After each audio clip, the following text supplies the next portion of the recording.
তিস্তার পানি কমতে শুরু করায় উত্তরাঞ্চলে বাড়ছে নদী ভাঙন। নিঃস্ব হচ্ছে শত শত পরিবার। এখনো পৌঁছায়নি ত্রাণ সহযোগিতা, ভোগান্তি চরমে।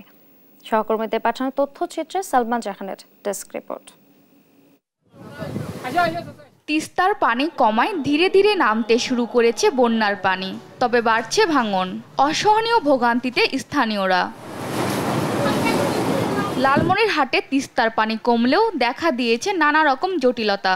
তীব্র ভাঙনে নিমিষে বিলীন হচ্ছে বসতভিটা, আমন ক্ষেত। গত 4 দিন ধরে পানি আসার কারণে বন্যায় তো বাড়িঘরগুলো তলে গেছে। তার সাথে পানি টানার সাথে সাথে বেশ কয়েকটা পয়েন্টে ভাঙন শুরু হয়েছে। ভাঙতি তো মনে করো আগভাগে ভাঙে, ফির আগভাগে বাঁধে, ফির পেছনে ভাঙে, এইভাবে ভাঙতে এসে নদী এখন ভাঙতে এসে বস্তা ভাঙি যাইতেছে। তার পেছনে যে বাড়িঘর ছিল সবগুলো ভাঙি যাইতেছে। বাড়িঘর যে আমাদের নিয়ে এক জায়গায় থবো তার কোনো সময় নাই। তবে পানি উন্নয়ন বোর্ড বলছে জিও ব্যাগ ফেলে ভাঙন প্রতিরোধের চেষ্টা করা হচ্ছে। পানির এই ওঠানামার কারণে আমাদের তিস্তা নদীর বেশ কিছু পয়েন্টে ভাঙন দেখা দিয়েছে। এর মধ্যে উল্লেখযোগ্য হচ্ছে আমাদের মহিষকোষা, গরিবুল্লাপাড়া, বাহাদুরপাড়া, হরিণচড়া, খনিয়াগাছ, রাজপুর, তাজপুর এবং চিনাতুলিতে। এসব তথ্য আমরা ঊর্ধ্বতন দপ্তরে প্রেরণ করেছি। আমরা অনুমতি সাপেক্ষে জিও ব্যাগ বালি ভর্তি করে ভাঙন প্রশমন করার চেষ্টা করে যাচ্ছি। এদিকে কুড়িগ্রামে রাজারহাট, উলিপুর, চিলমারী উপজেলার 50টি গ্রাম বন্যা কবলিত হয়। পানিবন্দী অন্তত 1,500 পরিবার। তিস্তা অববাহিকার বন্যা পরিস্থিতির অনেকটাই উন্নতি হয়েছে, তবে পানি কমার সাথে সাথে তীব্র হয়েছে তিস্তা পাড়ের ভাঙন। এতে ব্যাপক ক্ষতির মুখে নদী পাড়ের বাসিন্দারা।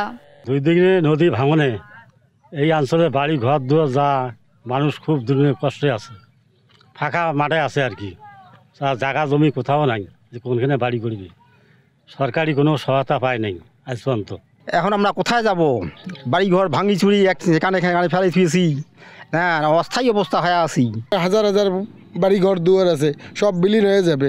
এবং যাত্রাপুর বাজার আমাদের পাশেই, বিজিবি ক্যাম্প আমাদের পাশেই আছে, তারপরে প্রাইমারি স্কুল আছে সরকারি। এগুলোর জন্য সরকার জন্য দ্রুত একটু কাজ করলে আমাদের এলাকাটা একটু হলেও সেভ হবে।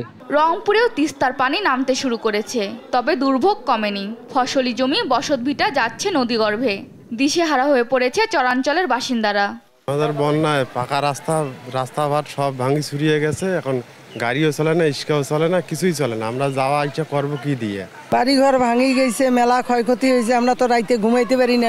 দক্ষিণাঞ্চলের বন্যা মোকাবিলায় যেভাবে সারা দেশ জেগেছিল, উত্তরাঞ্চলের ঠিক একইভাবে সবাই মানবিক হবে, এমন প্রত্যাশা স্থানীয়দের। সালমা জাহান, নিউজ ডেস্ক, দেশ টিভি।